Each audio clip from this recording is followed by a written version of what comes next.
Another follow-up question for Kosovo, please. Ambassador Grinnell, clearly you were effective here as the special envoy to these talks between Serbia and Kosovo, but I wanted to ask you about another initiative you led. Last year you kicked off the Trump administration push to decriminalize homosexuality. Yeah, I'm going to just talk about Kosovo and Serbia. I don't know if you can find it on a map. But this is atrocious. I have to tell you guys, you might be too young to understand what this issue is about. Maybe the older journalists should step up and say, this is a big deal. This is a big issue. I'm astounded at what happens in Washington, D.C., and especially in this room. I got to tell you, get substantive. Maybe it's too complicated of an issue for you all. Rick, respectfully, this is the first time we've had the opportunity to speak with these individuals. Okay, but today's about Kosovo and Serbia. Let's take a little time and talk about this 21-year issue, Peter. I mean, 21-year issue, we're getting the same questions that are all politics. You guys don't understand what's happening outside of Washington, D.C. People aren't listening to you anymore.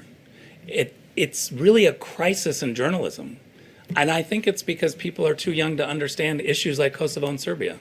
Right, how about a substantive question? Please? I don't think any of us came here for a lecture about our questioning. Okay, well, I didn't come but the here question to I not would like talk to about ask anything you, about Kosovo the and question Serbia. I would like to ask you is it accurate to say that it's full economic normalization? There was some ambiguity as to whether that is what the deal is about. And what do you mean by full? Well, that's the question for you. No, it's a question for you. What's your definition of full? This is economic normalization for whatever the two parties could bring together. A whole bunch on rail, a whole bunch on water, a whole bunch on different industries. So more accurate to say working towards economic normalization, is that fair? No, I think it's incredible economic normalization.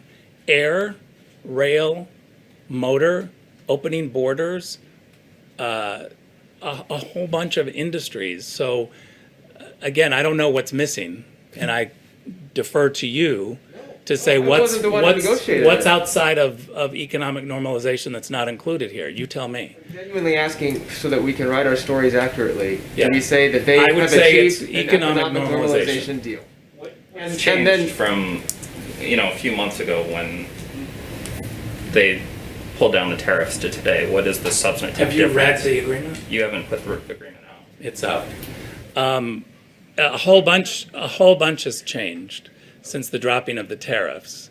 The tariffs were the political sticking point of why we couldn't have the parties come together.